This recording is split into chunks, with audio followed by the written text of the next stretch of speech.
Anaaf urjiin normaalii akkuma nama tokkotti walitti dhiyaanne wajji haasofnee maal jenne malee wanni takka wanti jiru takka illee hin jiru warroonni shakkitan humna takka alhamdulillah rabbiin galanne haa ga'uutiti rabbii rakkina gurguddaa san keessaa yoo na baase arrammootu na eega jedhee yaada kanaafuu anaaf urjii jidduu wanni jiru tokko illee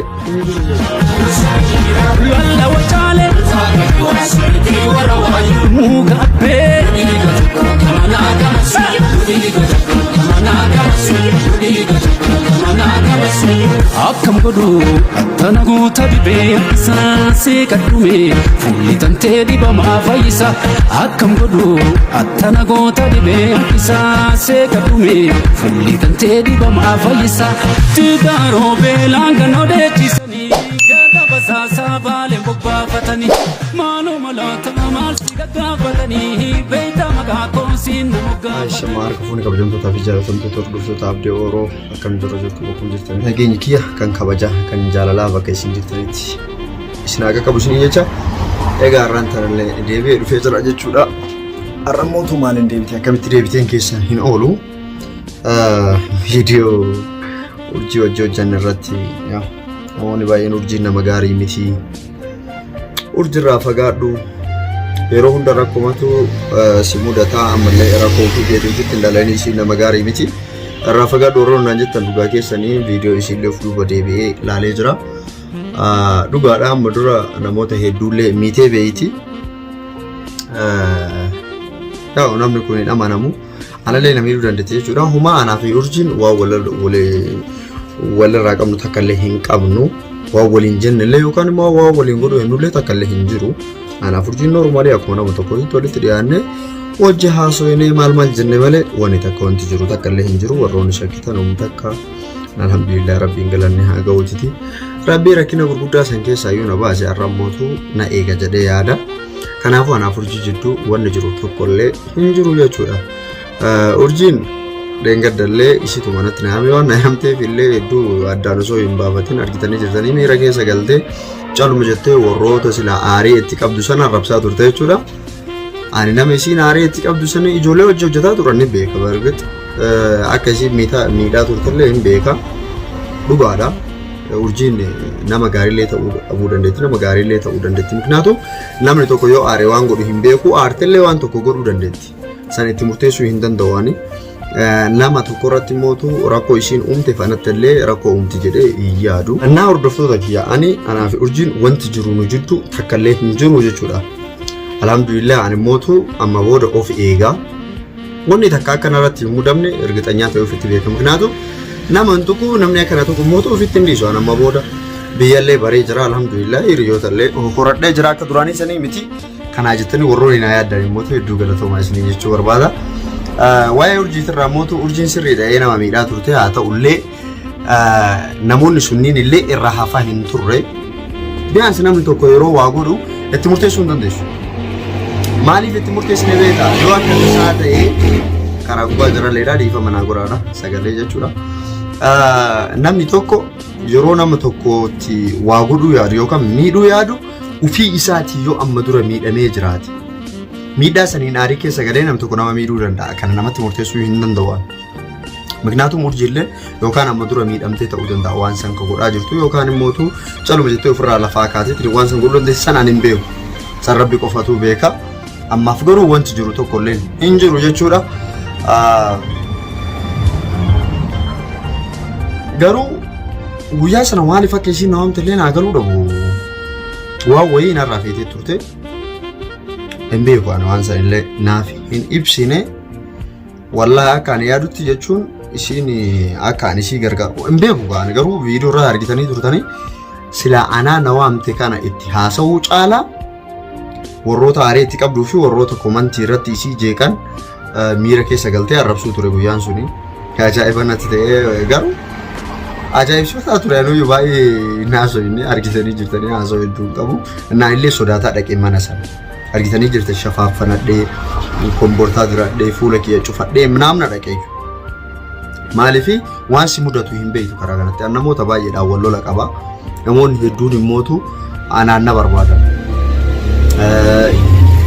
ibsaan biyaas waan inni irra jiru hin beeku gaafa san karaa tokkomee fi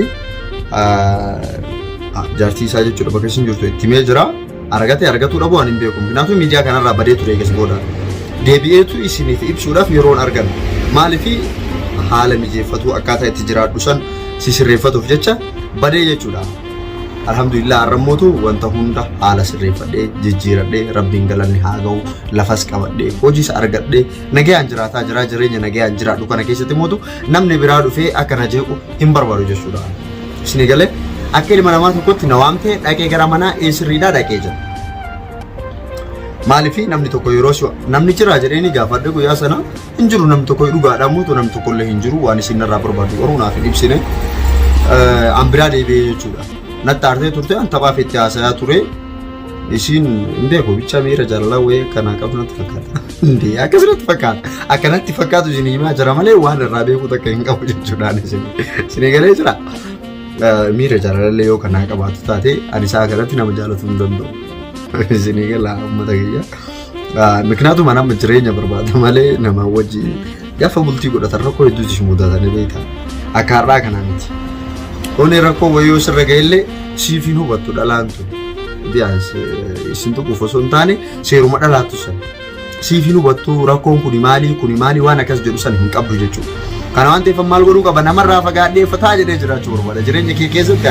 masanaalee mi'oon biyyee nagar alfalligin maalan isin gala horoon afaan amaariffaan beeknee mootu dhiifama guddaan irraa ta'aadha isin jedha. Kanaafuu urjii ammallee taanaan akka ilma namaa tokkotti hin jaaladhaan hin kabajaan ilma namaa mootu jibbuu hin dandeessu ni jaalatta. Akkuma isin na jaalattan jechuudhaan isin jaaladhaan hin kabajaan dhimma biraan mootu dhimma walitti qabnu takka hin qabnu warroonni dhimma akkasii sanarraa fagaadhu maal naan jettan hedduu galatoomaa isin jechuu barbaadan immoo dhimmi akkasii sun na keessallee hin jiru na keessattillee uumamuu hin danda'u jechuudha rakkoo amma dura dabarsee sana hundaayyuu isinillee ni beeytan jechuudha. Arraan tana rabbiin galanni haa ga'u namni fursaa argatee alhamdulillah jedhee jireenya ofii jiraataa fataa jedhee nyaadhee dhugee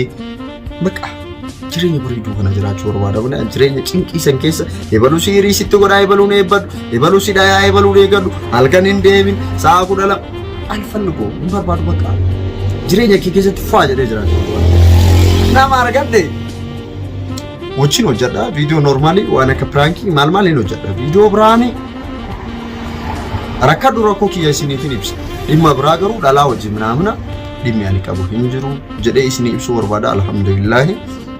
haa rakkoo keessa turerraa achirraa ansaarii godhanii ilaaluu hin dandeenye jechuudha. Amma fuulli kiyyaayyuu fuula fo'aa jedhee qaba alhamdulillah rabbiin galanni haa ga'u faaxoochi nama kanaan jira fiiganii yalallee isiniin jedhaa warree taarikeen binagiraachuu attaan nuti bakka jireenya nama keessa jiru jechuudha abdiyyee lubbiyee nafsiyyee yellan bakka anjateen doomli fanaddaanu jechaa jira jechuudha. Miknaatum beeku qooyi abdiin gaafa rakkoo keessa jiru sana arraa akkamitti na yaadattanii gaafa rakkoo keessa jiru ani qooyi garbanya laddaan gisee dhalaalee tana jechuudha yeroo akkana laalu abdii faa jettee jirtaa bira maal argatte ji'a kana guutuu eessa badde arabannaaticha ne yaallau injiraanii duraanillee rakkootu gasi qaba alhamdulillah amma mootu rakkoo sana hunda keessaa bahee jira jireenya kiyya fo'aa jedhe jiraachuu jira isin immootu warroonni gaafa sanillee narraa hin hafin abdii jabaadhu waan taatu hin kaate tinnasaallee warri jettanii na gargaaraa turtan arallee wallaahi respect isiniin jedhee jira na hojii jirtanii isinii wajji jira leechota tiyya baay'ee isin jaaladha damoo yuutuubiin kiyya gadi deebi'aa jira yuutuubii kiyya subscribe naa godhaa please share illee naa godhaa warroonni na jaalattan jechuudha. Ani rakkadhu malee bahee yuutuubii kanarratti waan argisa warraquu hin barbaadu namallee arrabsuu hin barbaadu nama arrabsitee feemasii taatee minim miidhaqni wannumaan ati fayyadamtu hin jiru bakka miidiyaa kanarra si galee sa'a kanatti mootu nama arrabsaniiti malee feemasii ka ta'aa jiranii wannoo miti. Akkasi jechuudha hordoftoota kiyya bannaa taachuu jechuudha akkuma duraan na jaalattan sanis na jaaladhaa malee yeroo arrakadhe narraa dheessaa yeroo ani mootu xiqqaashu wayyaa'e dhuftanii warroonni na jeequu barbaadan hadaraa maqaa Yesuus narraa dhaabbadhaa isinii jiraan. Dhiifama naa godha warroonni amantaa biraa garuu.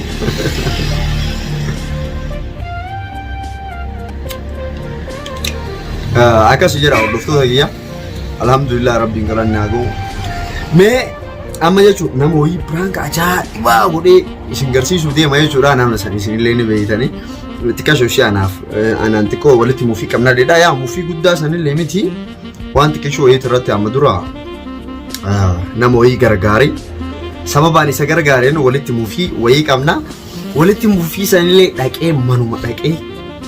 manuma dhaqee dhiifama si gaafatu barbaada maal hordoftoota duratti minaamina jedheeni prank ajaa'ibaa wayii baqa yaada kee keessa qopheessee jira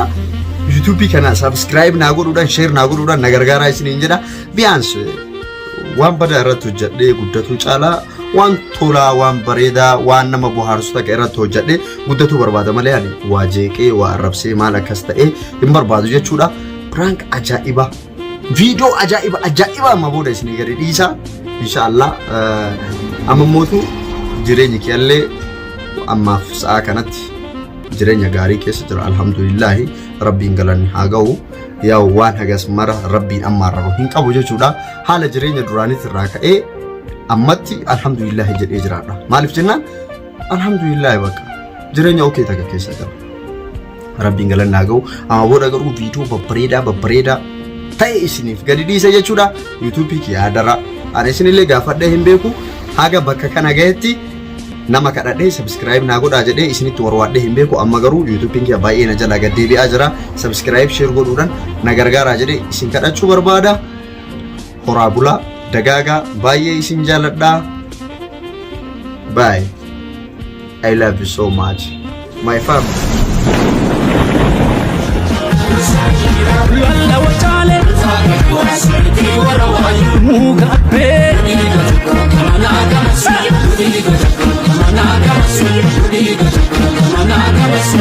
akkam godhu attana goota dhibee saasee kadhume fuulli tantee dhibamaa fayyisa akkam godhu attana goota dhibee saasee kadhume fuulli tantee dhibamaa fayyisa tigaaroo beelaan ganoo deechisanii gada basaasaa baaleen bobbaafatanii maaloo malaata maal si gaggaafatanii beeyta maqaa koosiin nama gaafatanii